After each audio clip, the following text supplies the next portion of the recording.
ঢেকিয়াজুলিৰ সাম্প্ৰতিক পৰিস্থিতিৰ ওপৰত বিশেষ নাগৰিক সভা অঞ্চলটোৰ নাগৰিকসকলৰ সৈতে বৈঠকত মিলিত হৈ মন্ত্ৰী অশোক সিংহল ঢেকিয়াজুলিত সংঘটিত হৈ থকা সাম্প্ৰদায়িক ঘটনাৱলীৰ ওপৰত নাগৰিকৰে মত বিনিময় কৰে মন্ত্ৰীগৰাকীয়ে। চাওক, এইটো এটা সামাজিক সমস্যা। এই সমস্যাৰ ৰাজনীতিৰ লগত কোনো সম্পৰ্ক নাই। মই ক'লোৱে এই সমস্যাটো সভ্য সমাজ আৰু অসভ্য সমাজৰ মাজৰ সংঘাতৰ এটা ঘটনা। এই অসভ্য সমাজে সব ধৰণে সভ্য সমাজৰ ওপৰত অন্যায় অত্যাচাৰ কৰি আহিছে, কৰি থাকিব। এইকাৰণে এই অসভ্য সমাজৰ লগত আমি মোকাবিলা কৰিব লাগিব আৰু সংগঠিত হ'লেহে মোকাবিলা কৰিব পাৰিম। ভাগ ভাগ হৈ আমি মোকাবিলা কৰিব নোৱাৰিম। নিৰ্বাচনৰ পিছত ঘটনাটো অলপ বাঢ়ি বাঢ়ি গৈ আছে। কাৰণটো কি, ইয়াৰ আঁৰত কি আছে মই ধৰিব পৰা নাই। উপলব্ধি হ'লে কম।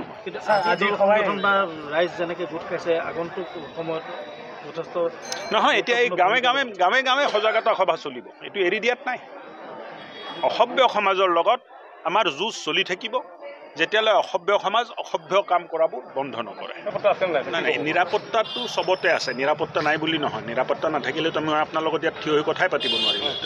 নিৰাপত্তা আছে। আপুনি বুজিব, এটা চেষ্টা কৰিব যে সমাজ ব্যৱস্থা, সামাজিক চিন্তা, এই গোটেই বস্তুটো যেতিয়া আমি ঠিক কৰি ৰাখিব পাৰিম, সমাজৰ প্ৰতি বেয়া ভাৱ ৰাখা, আমাৰ বোৱাৰী আমাৰ ছোৱালীৰ প্ৰতি বেয়া ভাৱ ৰাখা এই অসভ্য সমাজৰ ব্যক্তিসকলক আমি নাকি লগাই ৰাখিব পাৰিম।